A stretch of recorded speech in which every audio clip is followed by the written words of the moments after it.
Selamat sore pemirsa, Sumatera Utara kembali hadir pada Anda memperbarui informasi Anda seputar Sumatera Utara edisi Kamis 3 Agustus 2023. Kali ini bersama dengan saya Muhammad Budi SR dan saya Gina Febriona. Sejumlah informasi menarik telah disiapkan oleh tim redaksi kami. Berikut berita selengkapnya.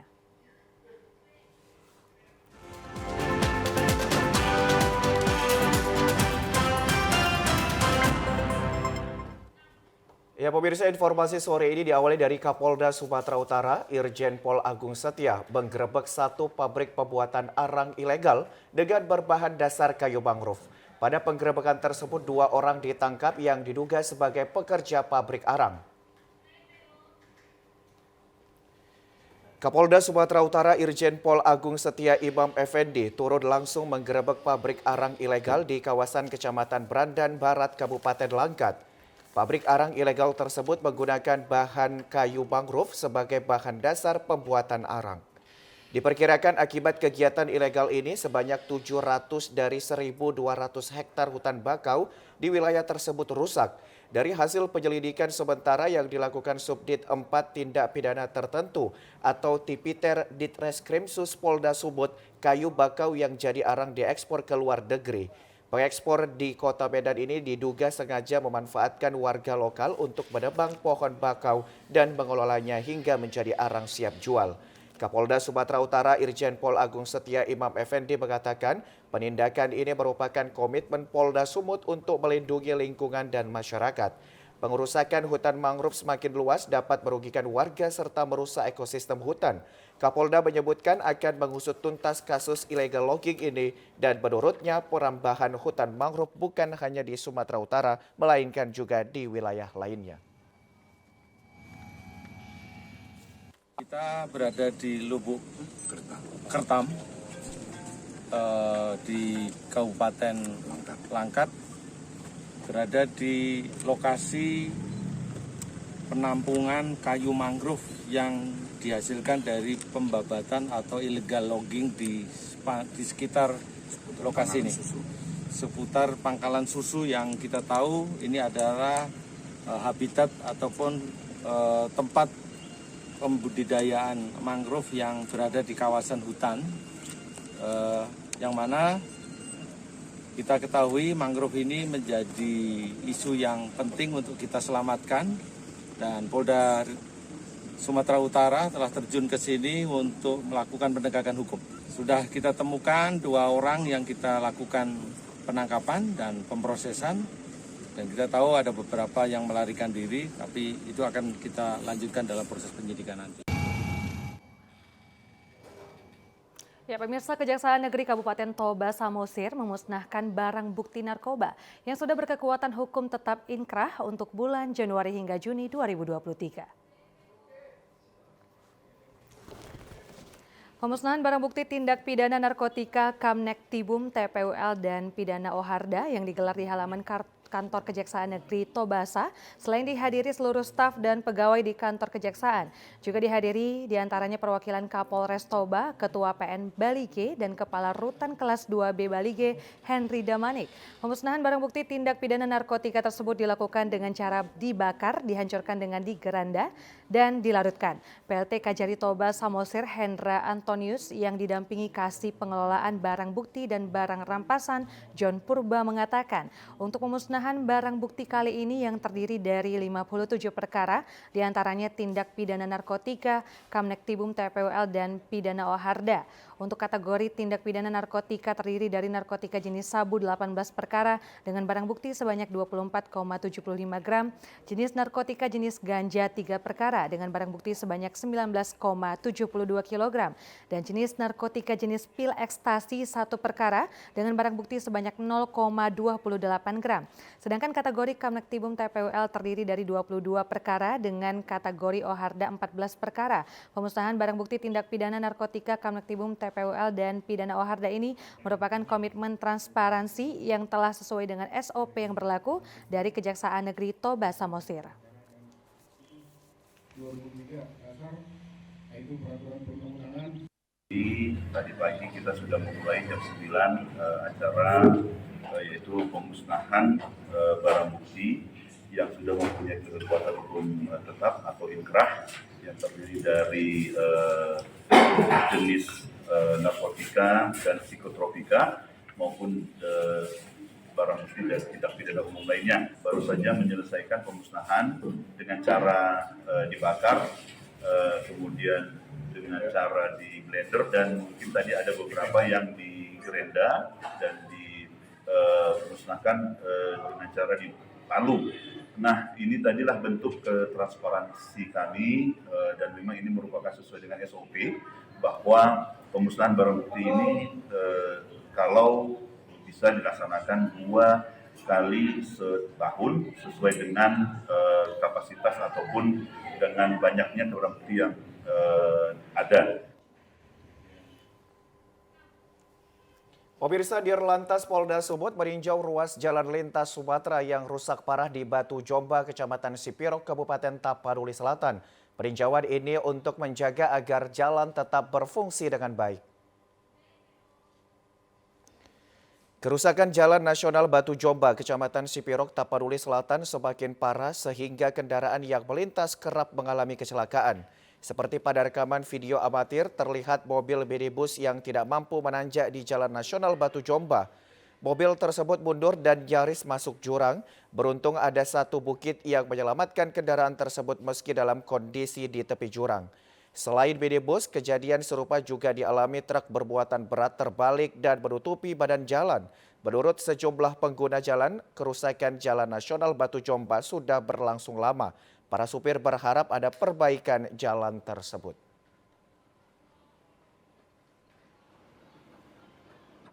Waktu naik Bang? Daripada biasa udah lumayan. Lumayan ya? Kalau sebelumnya gimana kondisinya, Bang? Sebelumnya cukup parah. Ya, pada waspada. Ya, Ada rasa was-was nggak Bang? was-was cukup tinggi. Oke. Kita sering melalui jalur ini, Bang? Dalam seminggu 2 kali. Direktur Lalu Lintas Polda Sumatera Utara Kombes Pol Buji Edianto mengatakan Jalan Nasional Batu Jomba merupakan jalur penghubung antara Padang Sidempuan, Tapanuli Selatan, dan Medan. Dalam satu hari sebanyak 500 kendaraan melintasi jalur ini, kondisi kerusakan jalan semakin bertambah dengan kendaraan yang melintas melebihi tonase. Polda Sumut mendukung peralihan jalan yang disebabkan daerah ini merupakan jalur artesis dan sesar atau patahan aktif.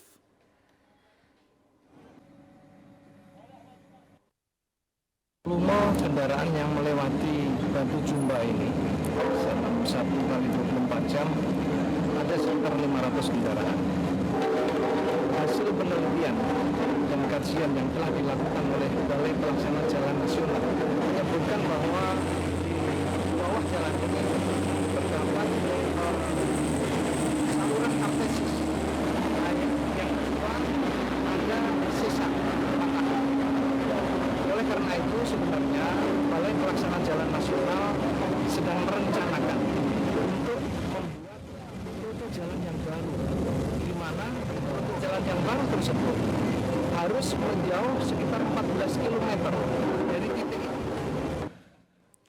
Untuk mengantisipasi kemacetan dan kecelakaan lalu lintas, Balai Besar Jalan Nasional bersama PUPR setempat dan Polda Sumut melakukan upaya perbaikan jalan sementara. Tim pengawas dan evaluasi meninjau langsung sasaran fisik TNI Manunggal membangun desa ke-117 Kodim 0212 Tapanuli Selatan di Desa Sitaratoid, Kecamatan Angkola Barat, Kabupaten Selatan, Tapanuli Selatan.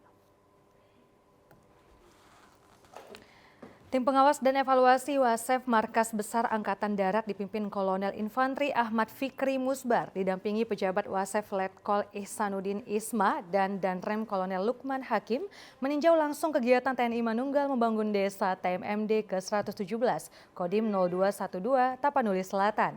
Desa Sitaratoid, Kecamatan Angkola Barat, Kabupaten Tapanuli Selatan.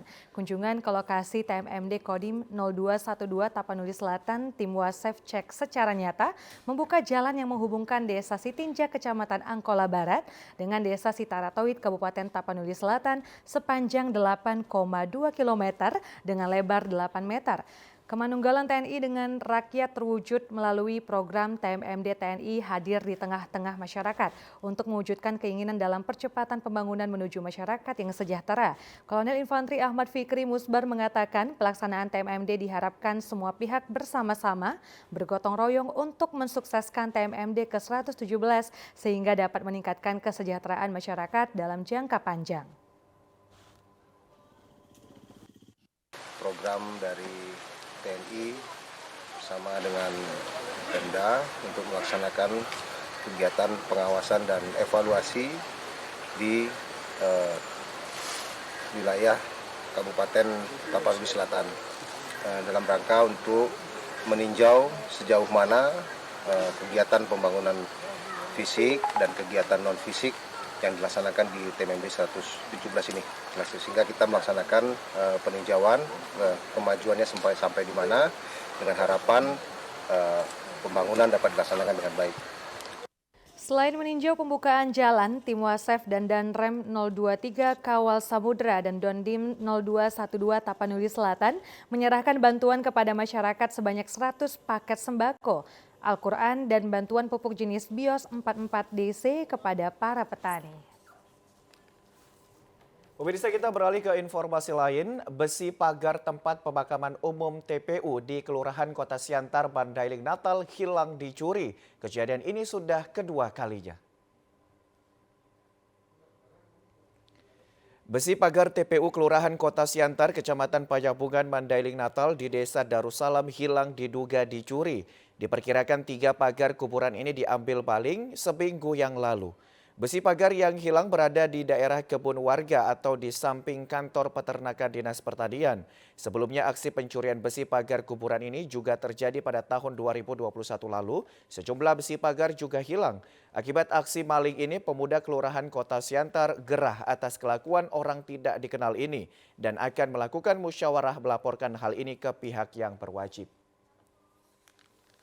Kehilangan pagar besi yang di bagian pinggir jalan ke lapangan sepak bola yang berada di Darussalam.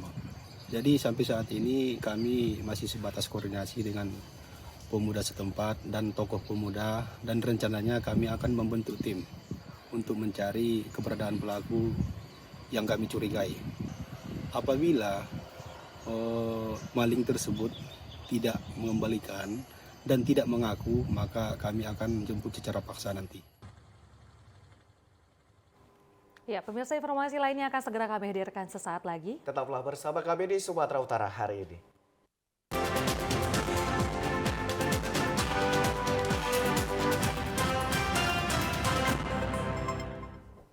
Terima kasih Anda masih bersama dengan kami, pemirsa. Pemerintah Indonesia melalui Kementerian Komunikasi dan Informasi mengalihkan siaran televisi analog ke televisi digital. Peralihan ini menuai pro dan kontra di tengah masyarakat, khususnya di Kecamatan Stabat, Kabupaten Langkat. Penghentian siaran televisi analog yang beralih ke TV digital belum sepenuhnya diketahui masyarakat. Seperti halnya salah seorang warga Kecamatan Stabat, Ahmad Rafi'i, sempat adu mulut dengan keluarganya. Disebabkan biasanya saat pagi hari anaknya sudah di depan televisi untuk menonton film kesukaannya. Namun saat menghidupkan televisi, layar sudah dipenuhi dengan semut dan hanya berwarna biru. Kondisi ini membuat sang anak berteriak dan mengatakan TV-nya rusak. Sang ibu bertindak dengan mengotak-atik televisi kesayangannya dan ternyata tidak juga ada siaran yang diperoleh. Kemudian Ahmad Rafi mencoba memutar kembali antena televisi yang berada di luar rumah, namun siaran televisi tidak juga kunjung bisa ditonton. Kondisi ini sempat menyebabkan kegaduhan antara anak dan orang tua terkait penghentian siaran analog yang beralih ke digital. Kita kan belum dapat juga informasi terkait masalah peralihan itu, Bang. Jadi pagi tadi pas anak mau nonton TV itu tiba-tiba layar TV itu biru. Jadi ributlah berdebat sama istri kan gitu. Masalahnya disangka istri TV itu ditutupi anak. Rupanya siang ini baru saya sadar, Bang, setelah tahu informasi itu. Bahwasanya udah beralih dari analog ke digital, Bang. Berarti nggak bisa nonton lagi, Bang? Nggak bisa, Bang. Biru lah, Bang, layar TV itu. Ya mau kita harus setup box, Bang. Supaya bisa nonton anak-anak di rumah. Saat ini warga harus membeli set-top box agar bisa kembali menikmati siaran televisi, bahkan membeli televisi baru untuk bisa menonton siaran kesukaan mereka. Pemerintah melalui Kementerian Komunikasi dan Informatika secara resmi memutus siaran televisi analog dan migrasi ke siaran televisi digital untuk wilayah Sumatera Utara 1.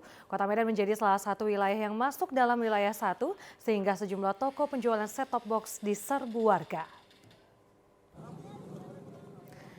Pasca pemutusan siaran televisi analog untuk migrasi ke siaran televisi digital di wilayah Sumatera Utara 1 termasuk Kota Medan, sejumlah toko elektronik yang menjual set-top box atau STB yang merupakan alat pendukung siaran televisi digital diserbu ratusan warga.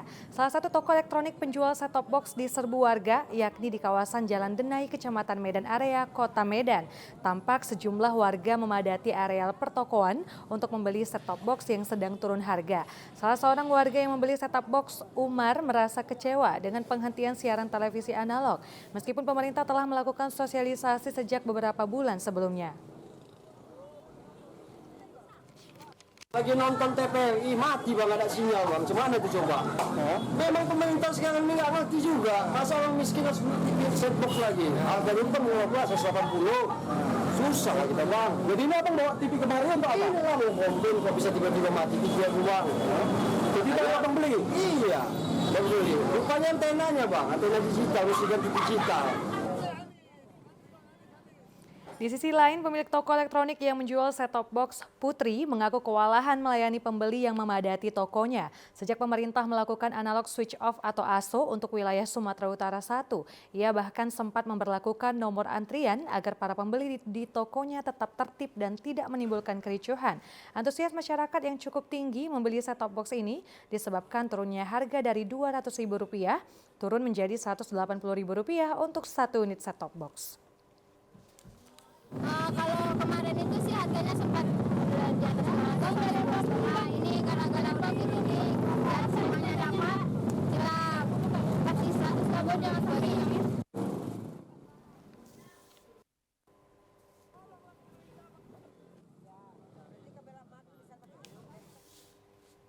Pemirsa, berikut kita ikuti informasi seputar pemilu.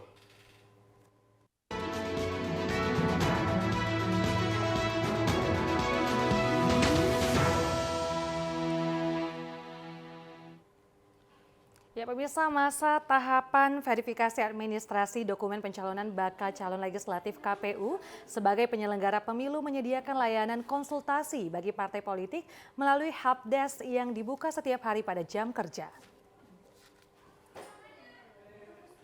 Terkait dengan pencalonan bakal calon legislatif, KPU akan berkomunikasi dengan partai politik karena setiap partai politik memiliki admin untuk mengakses sistem informasi pencalonan Silon untuk mengupload dokumen partai politik. Jika seluruh administrasi bakal calon legislatif dikatakan lengkap dan benar, maka KPU akan menetapkan dengan memenuhi syarat. Sedangkan jika sebaliknya tidak lengkap dan tidak benar, maka akan ditetapkan sebagai tidak memenuhi syarat atau TMS. Ketua KPU Sumut Herdensi mengatakan saat ini KPU Sumatera Utara masih melakukan verifikasi data masing-masing bakal calon legislatif, sedangkan untuk penetapan hasil verifikasi akan dilakukan pada 6 Agustus 2023. Penetapan daftar calon sementara oleh KPU akan dilakukan pada tanggal 12 hingga 18 Agustus 2023, sedangkan pada tanggal 19 sampai 23 Agustus akan dilaksanakan pengumuman secara resmi daftar calon sementara bakal calon legislatif untuk mendapatkan tanggapan dari masyarakat. Usai pengumuman daftar calon sementara, masih akan ada masa rancangan daftar calon sementara sesuai dengan peraturan KPU nomor 10 pasal 62 yang mana partai politik masih bisa merubah data dengan catatan disetujui oleh DPP partai politik masing-masing. Administrasi kan semuanya sudah diserahkan oleh partai politik kan. Ada masa di mana partai politik menyerahkan seluruh berkas administrasi Bacalek. Nah kalau kemudian seluruh berkas administrasi ini lengkap dan benar, itu akan kami tetapkan menjadi MS, memenuhi syarat untuk menjadi calon anggota legislatif dalam artian masuk ke dalam DCS. Tapi kalau kemudian tidak memenuhi syarat, ya kita akan tetapkan dia TMS, tidak memenuhi syarat untuk menjadi calon. Ya hampir semua tahapan ya kita melaksanakan dengan berbasis teknologi informasi. Terkait DPT kita ada Sidalih, kemudian terkait pencalonan kita ada Silon, terkait partai politik kita ada Sipol, nanti terkait dengan kampanye ada sidakam dan lain-lain. Ya sejauh ini nggak ada ya kesulitan-kesulitan, mungkin terkait dengan pola komunikasi ya antara admin, operator KPU yang ada di kabupaten kota dengan provinsi, kemudian provinsi dengan KPU RI, karena semua sistem ini kan terpusat. Ketua KPU Herdansi menyebutkan bahwa dengan adanya aplikasi berbasis teknologi informasi akan menjadikan seluruh pemeriksaan berkas lebih cepat dan meminimalisir kecurangan yang ada. Pemirsa, untuk mewujudkan pemilu 2024 yang berkualitas, KPU Kota Medan melakukan transformasi proses verifikasi bakal calon legislatif DPRD Kota Medan pagi tadi. KPU Kota Medan terus fokus dalam tahapan perbaikan verifikasi administrasi dokumen Bacalek DPRD Kota Medan pada akhir bulan Juli lalu. Tahapan verifikasi administrasi dokumen persyaratan Bacalek legislatif DPRD Kota Medan telah selesai dilaksanakan. Untuk memasuki tahapan berikutnya, petugas Helpdesk KPU Kota Medan melakukan pengecekan kembali data Bacalek DPRD Kota Medan yang nantinya akan memasuki tahapan perbaikan dari masing-masing partai politik. Dari hasil verifikasi administrasi dokumen tersebut, KPU Kota Medan masih menemukan dokumen Bacalek yang tidak memenuhi syarat. Saat ini tahapan perbaikan administrasi dokumen Bacalek DPRD Kota Medan telah berjalan 90%. Kota Medan memberi waktu kepada masing-masing partai politik untuk memperbaiki administrasi dokumen dan melakukan pergantian Bacalek DPRD Kota Medan pada waktu yang telah ditentukan. KPU Kota Medan akan mengumumkan hasil verifikasi administrasi perbaikan terhadap dokumen persyaratan Bacalek DPRD Kota Medan pada 4 Agustus sampai 6 Agustus 2023. Dan pergantian Bacalek DPRD Kota Medan dari masing-masing partai dapat dilakukan 6 Agustus hingga 11 Agustus 2023. Komisioner KPU Kota Medan Muhammad Renaldi Khoir mengatakan KPU Kota Medan masih menemukan dokumen administrasi yang tidak memenuhi syarat seperti ijazah SMA. Dari hasil verifikasi tersebut nanti akan kami umumkan di tanggal 4 sampai 6 Agustus nanti. Dari hasil yang kita peroleh kemarin masih ada beberapa partai politik yang dokumen bakal calonnya tidak memenuhi syarat. Jadi yang tidak memenuhi syarat ini rata-rata umumnya terkait dengan persyaratan ijazah SMA yang menjadi suatu kewajiban seperti itu. Lalu nantinya ke depan partai politik masih memungkinkan untuk melakukan pergantian bakal calon khususnya yang TMS sesuai dengan pasal 65, 66, dan 67 dalam peraturan KPU nomor 10 tahun 2023. KPU Kota Medan mengingatkan kembali kepada masing-masing partai politik untuk memanfaatkan waktu yang singkat dalam menyiapkan data administrasi dokumen persyaratan Bacalek DPRD Kota Medan. Ya, pemirsa, hasil verifikasi dokumen Bacalek telah diumumkan. KPU Medan menyarankan kepada 18 partai politik untuk dapat memperbaiki dokumen Bacalek dengan lebih teliti. KPU Medan telah mengumumkan hasil verifikasi dokumen Bacalek DPRD Kota Medan untuk membantu dan mempermudah partai politik dalam memperbaiki dokumen Bacaleknya masing-masing. KPU Medan menggelar sosialisasi persiapan perbaikan dokumen Bacalek DPRD Kota Medan. Pada sosialisasi persiapan perbaikan dokumen Bacalek tersebut, KPU Medan mengundang berbagai narasumber dari instansi yang menerbitkan dokumen milik Bacalek. Hal ini dilakukan untuk memberi edukasi kepada masing-masing partai politik serta mempermudah perbaikan dokumen dari masing-masing Bacalek. Kepada partai politik yang hadir juga diberi kesempatan untuk bertanya tentang permasalahan dalam memperbaiki dokumen Bacalek. Merujuk dari banyaknya permasalahan dokumen ijazah Bacalek, KPU Medan memberi perhatian khusus dengan menghadirkan narasumber dari Dinas Pendidikan dan Kemenak. Komisioner KPU Medan Divisi Teknis Penyelenggaraan Muhammad Renaldi Khoir mengatakan masih banyak dokumen Bacalek DPRD Kota Medan yang harus diperbaiki. KPU Medan menyarankan kepada 18 partai politik untuk dapat memperbaiki dokumen Bacalek dengan lebih teliti.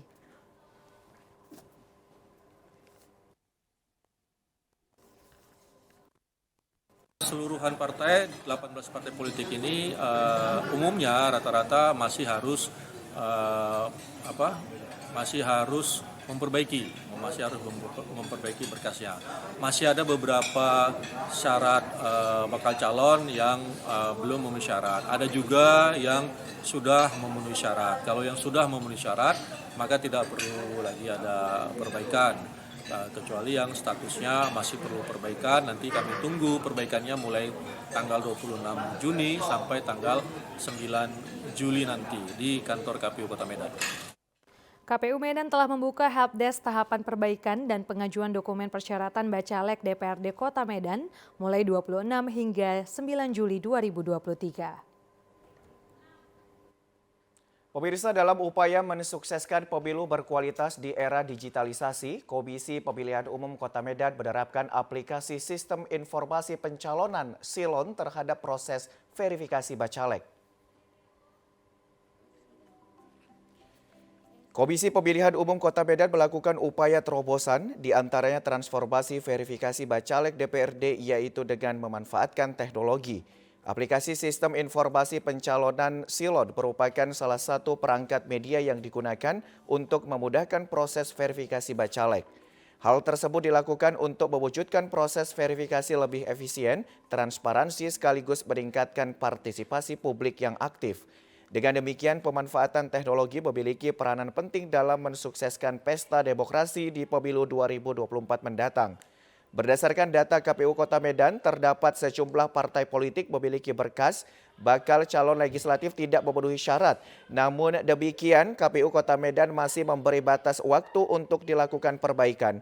Data bacalek masing-masing partai politik, berkas yang tidak memenuhi syarat ditemukan KPU Kota Medan secara online, diantaranya bacalek masih aktif sebagai pegawai negeri sipil dan menerima pendapatan dari negara.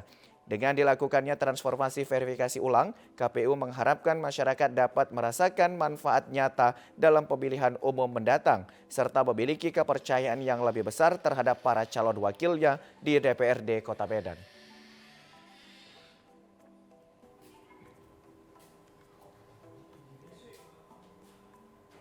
Ya, pemirsa, informasi lainnya akan segera kami hadirkan sesaat lagi.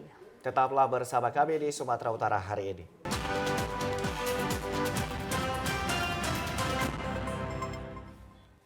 Terima kasih Anda masih bersama dengan kami, pemirsa. Untuk menumbuhkan minat dalam usaha kuliner kepada anak, puluhan anak yatim di Kota Medan mempelajari cara pembuatan pizza.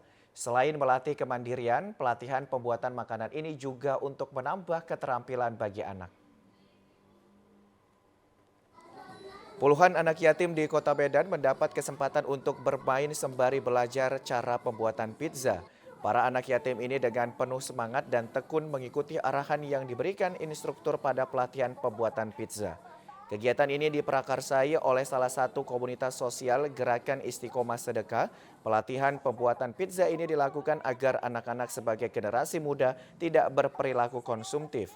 Pada perkembangan bisnis dan UMKM masa kini, generasi muda di masa depan juga diharapkan mampu menjadi individu yang produktif sehingga dapat merintis karir sebagai pengusaha kuliner maupun bidang UMKM lainnya. Salah seorang relawan sosial, Rocky Ahmad Panjaitan, mengatakan dengan mengajak para anak yatim ini belajar pembuatan makanan, diharapkan mampu menumbuhkan minat anak untuk menjadi pengusaha dalam bidang kuliner yang mampu memperbaiki keadaan ekonomi keluarganya.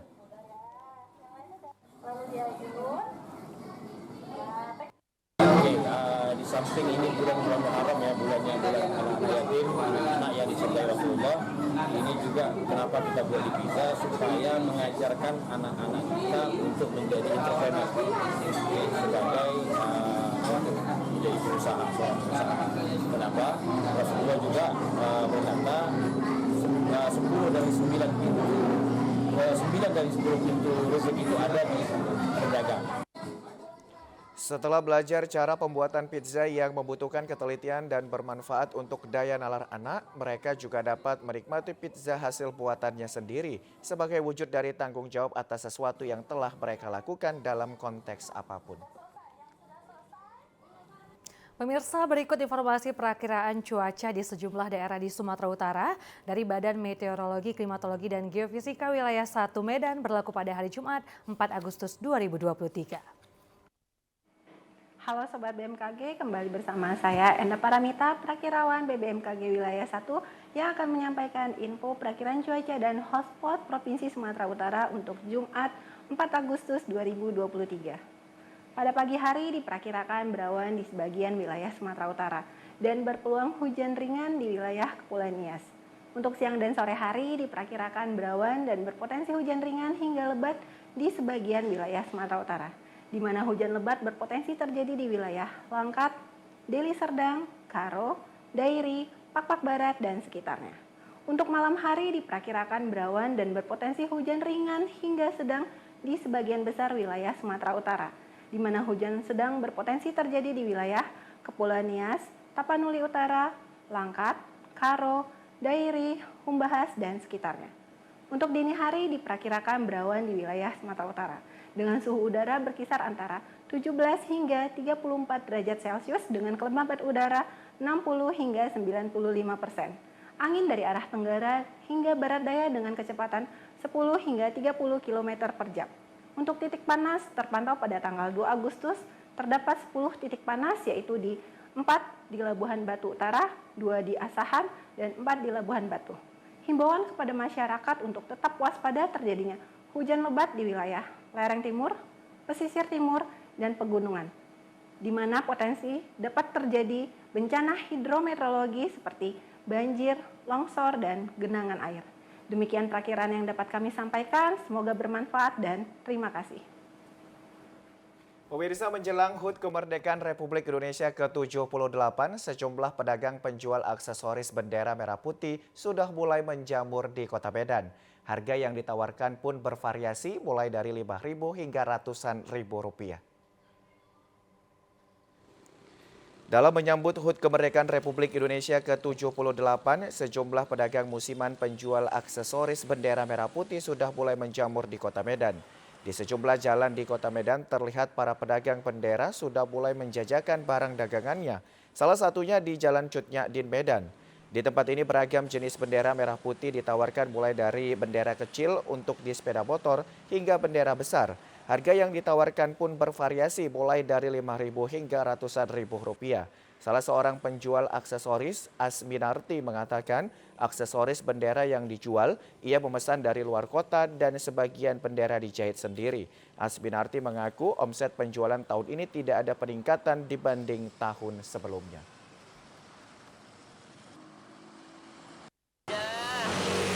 Setiap tahun jualan ini. Setiap tahun jualan bendera merah putih. Kalau tempatnya sering berpindah-pindah itu jualan. Selalu di sini ya. Inilah modelnya background, karet, ini rambutai, ini bendera rumah, ini buku-buku. Harganya dari mulai untuk yang motor, untuk motor Rp5.000. Ini nengok panjangnya, kalau panjangnya banyak harganya lebih tinggi. Belum ada, belum lagi dari semalam buka, belum ada yang beli. Pemerintah Kabupaten Batubara saat ini tengah serius dalam membina olahraga. Itu ditandai dengan lolosnya sejumlah atlet asal Kabupaten Batubara pada Pelatda Jangka Panjang PON 2024 Aceh Sumut. Hal tersebut disampaikan Bupati Batubara Zahir ketika membuka musyawarah olahraga Kabupaten Luar Biasa Musor Kaplub di Aula Rumah Dinas Bupati di Tanjung Gading kemarin. Bupati Batubara Zahir mengatakan pemerintah kabupaten selaku pembina olahraga terus berupaya memberikan perhatian jika pengurus KONI serius terhadap tupoksinya.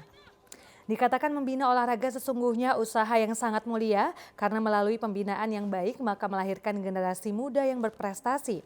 Dalam membina olahraga bukan hanya tanggung jawab pemerintah dan pengurus KONI, tetapi juga pengurus cabang yang ada di seluruh kecamatan. Maka dari itu diharapkan kepengurusan KONI Kabupaten periode 2023-2027 yang terpilih dapat menjadi mediator pembinaan di masa mendatang dan menjadi garda terdepan dalam menemukan serta membina atlet sebelum menuju jenjang kabupaten, provinsi, dan nasional. Hingga saat ini sejumlah atlet asal Kabupaten Batubara terus melakukan latihan secara intensif guna mematangkan persiapan menjelang PON Aceh Sumut 2024 mendatang. Pemirsa, berikut kita ikuti informasi lintas Andalas.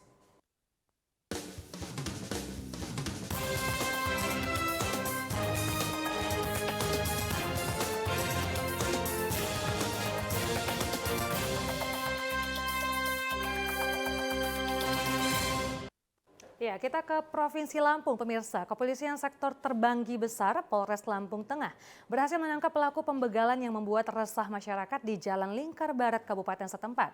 Tersangka biasa melakukan aksinya malam hari dengan target pengendara anak di bawah umur serta pengendara wanita. Pembegalan yang membuat resah masyarakat berhasil ditangkap oleh petugas kepolisian Polsek Terbanggi Besar. Pelaku berinisial AP merupakan warga Indrapura Subing, telah lama menjadi target oleh petugas keamanan setempat. Tersangka dapat melakukan aksi pembegalan 3 kali dalam sebulan dengan target anak di bawah umur serta pengendara wanita. Modus operandi yang dilakukan adalah memepet lalu merampas sepeda motor milik korban. Kapolsek Terbanggi Besar AKP Edi Korinas mengatakan pelaku biasanya berjumlah 3 orang dalam melakukan aksi pembegalan di sekitar Jalan Lingkar Barat dengan TKP di wilayah Kampung Adijaya, Bumimas, dan Poncowati, Kecamatan Terbanggi Besar. 365 yang sudah ada 3 TKP di kejadian di Jalan Baru, Bumimas, di belakang Polsek Terbanggi Besar ini, kurang lebih jaraknya dari sini 2 kilo. Mereka sering melakukan sepanjang Jalan Poncowati sampai dengan Pasiran.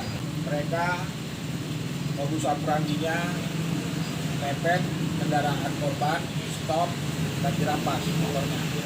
Rata-rata korbannya adalah anak-anak sekolah, anak-anak di bawah umur yang menggunakan roda 2. Edi Korinas menambahkan, polisi juga mengamankan barang bukti kejahatan berupa 1 unit sepeda motor yang digunakan pelaku untuk beraksi. Saat ini petugas juga tengah melakukan pengembangan kasus untuk menangkap 2 pelaku yang masih buron. Angga, TVRI Lampung melaporkan. Pemirsa, api menghanguskan rumah seorang warga desa Gunung Gijul, Kecamatan Abung Tengah, Lampung Utara kemarin. Akibat insiden ini rumah warga ludes terbakar dan hanya menyisihkan puing-puing tiang rumah. Peristiwa kebakaran yang menimpa rumah warga di Desa Gunung Gijul, Kecamatan Abung Tengah, Lampung Utara ini terjadi diduga akibat korsleting arus pendek listrik di rumah tersebut. Kebakaran mengakibatkan rumah habis terbakar. Peristiwa tersebut terjadi saat pemilik rumah bersama warga Desa Gunung Gijul yang lainnya sedang berkumpul di tenda depan kantor Desa Gunung Gijul, karena saat itu sedang ada kegiatan pembagian sertifikat oleh BPN. Salah seorang warga Desa Gunung Gijul, Reza, mengatakan warga berhamburan keluar dari tenda untuk membantu memadamkan api yang telah membesar dan membakar atap dan dinding rumah yang terbuat dari papan dengan peralatan seadanya. Namun api semakin membesar dan menghanguskan rumah serta harta benda milik Suhaini tersebut. Kebetulan kami tadi kan dalam rangka ada acara pembagian sertifikat di Desa Gunung Gijul ini, kebetulan ada warga yang datang mengatakan bahwa ada kebakaran di bawah. Di rumah warga masyarakat Desa Gunung Gijul ini. Nah tadi kan kami sempat pada lari ke bawah semua tadi kan. Nah, alhamdulillah berkat kekompakan masyarakat Desa Gunung Gijul kami bisa merebut api, tapi api semakin membesar tidak dapat dikendalikan lagi. Alhamdulillah antusias masyarakat untuk membantu saudara Suhaimi ini yang tuan rumah dengan alat seadanya. Ya kami berusaha untuk memadamkan, tapi api tidak bisa kami kendalikan lagi. Tidak ada korban jiwa dalam peristiwa ini, namun diperkirakan kerugian warga mencapai ratusan juta rupiah. Helmianto, TVRI Lampung melaporkan. Ya, pemirsa, akibat kelangkaan BBM di SPBN, nelayan di Lampung Selatan sulit berlayar untuk melaut. Mereka terpaksa membeli solar dari luar dengan harga tinggi. Sudah menjadi hal biasa, nelayan di Kecamatan Kalianda dan Raja Basa sulit melaut karena sulit mendapatkan solar. Tampak SPBN 2 Dermaga Bom, Kota Kalianda tutup dan tak ada aktivitas. Ratusan dirijen milik nelayan pun menumpuk menunggu jatah BBM. Padahal SPBN ini mendapatkan jatah 104.000 liter per bulan. Meski kondisi ini telah dialami 1 tahun lebih, namun tak ada solusi dari pihak terkait. Para nelayan menduga distribusi solar diselewengkan oknum petugas SPBN. Terbukti pada Oktober 2022, polisi pernah mengamankan ribuan liter solar dari mobil L300 yang sedang mengecor di SPBN Dermaga Bom. Agar dapat melaut, nelayan membeli solar di SPBU atau agen dengan harga 9 hingga Rp10.000 per liter. Meski cukup mencekik, namun terpaksa dilakukan demi kebutuhan rumah tangga dan pendidikan anak. Dapat solarnya kita dari mana? Dari luar. Harganya? Ya, kadang kena 300 per regen. Nah, dengan kelangkaan solar ini kita gimana untuk ngelautnya? Ya, sedikit terganggu. Ya gimana, kita nggak ada bahan bakar. Nelayan berharap pemerintah segera mengganti petugas koperasi yang mengurusi SPBN di Dermaga Bom, sebab dianggap tak mampu mengatur manajemen dan diduga pernah melakukan penyelewengan distribusi BBM solar dan pertalit khusus nelayan. Ages, TVRI Lampung melaporkan. Ya pemirsa, ruas jalan di Kabupaten Lebong yang masuk daftar instruksi Presiden mulai dikerjakan. Pemerintah pusat mengucurkan anggaran mencapai puluhan miliar rupiah. Pasca kunjungan kerja Presiden RI Joko Widodo ke Provinsi Bengkulu beberapa waktu lalu, Kabupaten Lebong mendapatkan kucuran dana pusat mencapai 40 miliar rupiah lebih untuk perbaikan ruas jalan rusak dan pelebaran. 2 ruas jalan yang masuk daftar Inpres sudah mulai dilakukan pengerjaan fisik dan konstruksi oleh Dinas PUPR Lebong melalui kontraktor. Jalan yang dipilih dalam daftar Inpres yakni pelebaran Jalan Semelako Embong Panjang di Kecamatan Lebong Tengah dan ruas Jalan Limau Pit sampai Talang Bunut Kecamatan Amen. Karena ini anggarannya lumayan besar, tidak mudah untuk kita menjadi lock free daripada kementerian. Jadi saya harap juga kepada masyarakat untuk mendukung daripada program ini supaya pelaksanaan juga dapat berjalan sesuai dengan harapan kita bersama. Sebelum masuk daftar Inpres tahun 2022, Jalan Semelako Embong Panjang sudah pernah dilakukan pelebaran. Namun terjadi pemangkasan volume dan tidak mencapai target awal karena anggaran tidak mencukupi serta adanya perubahan pada sistem kontraktor. Dari kontributor Lebong, Tim Liputan TVRI Bengkulu melaporkan. Ya pemirsa, informasi tadi menutup perjumpaan kita pada program Sumatera Utara hari ini. Saya Muhammad Budi SR. Dan saya Gina Febriona mengucapkan terima kasih atas perhatian Anda. Selamat sore dan sampai jumpa.